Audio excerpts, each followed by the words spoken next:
Udhna police સ્ટેશનની surveillance ટીમે શહેરના વિવિધ વિસ્તારોમાંથી મોબાઈલ ફોન ચોરીના કેસમાં 3 ઇસમોની ધરપકડ કરી છે। આ શંકાસ્પદો પાસેથી કુલ 279 મોબાઈલ ફોન જપ્ત કરવામાં આવ્યા છે, જેની અંદાજે કિંમત ₹16,79,000નો મુદ્દામાલ જપ્ત કર્યો છે। Udhna police inspector S N. Desai અને પોલીસ ઇન્સ્પેક્ટર જે.એસ. જામરેના માર્ગદર્શન હેઠળ પીએસઆઈ એમ.કે. ઈશ્રાણી અને પીએસઆઈ બી.કે. વાઘેલાના નેતૃત્વમાં સર્વેલન્સ ટીમ પેટ્રોલિંગ કરી હતી। તે દરમિયાન પોલીસ કોન્સ્ટેબલ વિશાલકુમાર રામજીભાઈ, હૈદર અલી, આલમ અલી અને રાહુલભાઈ જીવરાજભાઈને મળેલી સંયુક્ત માહિતીના આધારે ઉધના ખત્રીનગર પાસે આવેલા પુલ નીચેથી 2 શંકાસ્પદોને પકડવામાં આવ્યા હતા। ધરપકડ કરાયેલા આરોપીઓની ઓળખ રવિ રૂમાલભાઈ રાજનટ અને સંતોષ ઉર્ફે લંગડા બાબુભાઈ ગાયકવાડ તરીકે થઈ છે।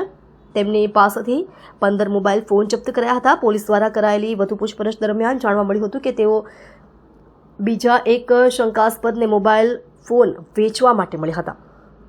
આ માહિતીના આધારે પોલીસ ટીમ ત્રીજા આરોપી ધીરજને પણ પકડી પાડવામાં આવ્યો હતો। વધુમાં પોલીસે જણાવતા કહ્યું કે ધીરજ નામના આરોપી એર ઇન્ડિયામાં ટેકનિકલ મેનેજર તરીકે સુરત એરપોર્ટ ખાતે ફરજ બજાવે છે અને ચોરીના ફોન ખરીદી તેના સ્પેર પાર્ટ્સ કાઢીને વેચાણ કરવાનું તથા IMEI કાઢવાનું કામ કરે છે અને અલગ અલગ સોફ્ટવેરથી મોબાઈલ ફોનના લોક તોડવાની કામગીરી કરે છે।